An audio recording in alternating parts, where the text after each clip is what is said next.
A lot of work from the morning until the night, and sometimes I work straight through 24 hours a day. A 50-year-old woman who's been a CNA for 30 years, still making $8.25. 17 years later, and home health. We're tired of being overworked and underpaid.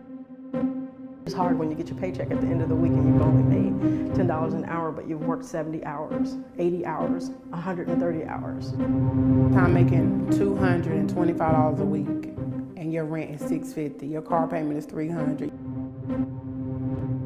With Pampers and wipes, those things are expensive. Those are bills now. Can you live off of $200 every 2 weeks? Can you live off of $400 a month?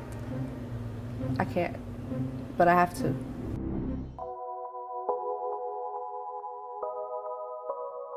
The first problem is that there aren't enough jobs for everybody who wants to work.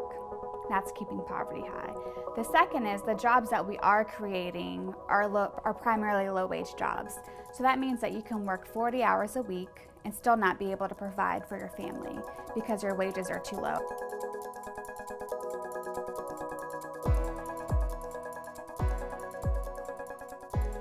Making $400 a month and it was me by myself, it'd be hard. But with 2 kids, it's even harder. I can't afford daycare. Can't afford to pay a babysitter every day I work. I can't even afford to live on my own. Childcare, your rent, all of your groceries, your utility bills, gas, all of these very basic pieces that go into a family budget. And that equates to about, it changes depending on where you live in North Carolina, but that's about $17 an hour. We're at $7.25 an hour. Because of those low wages, they have to turn to other support systems, right? Or otherwise, they just won't be able to get by, and that's the bottom line.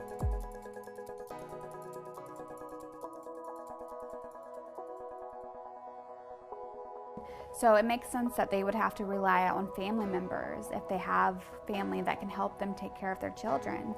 Right now, childcare expenses cost more than rent for a lot of our families. So a lot of families in North Carolina don't have a lot of really good choices, so they have to turn to these support systems. Oftentimes, low-wage workers will turn to public benefit programs. Because there's no money there for that, and you have to have gas, and then you have to, supply for your kids. They need personals and washing powder and clothes. Policymakers can help support economic security and economic mobility among all North Carolinians by lifting up what works.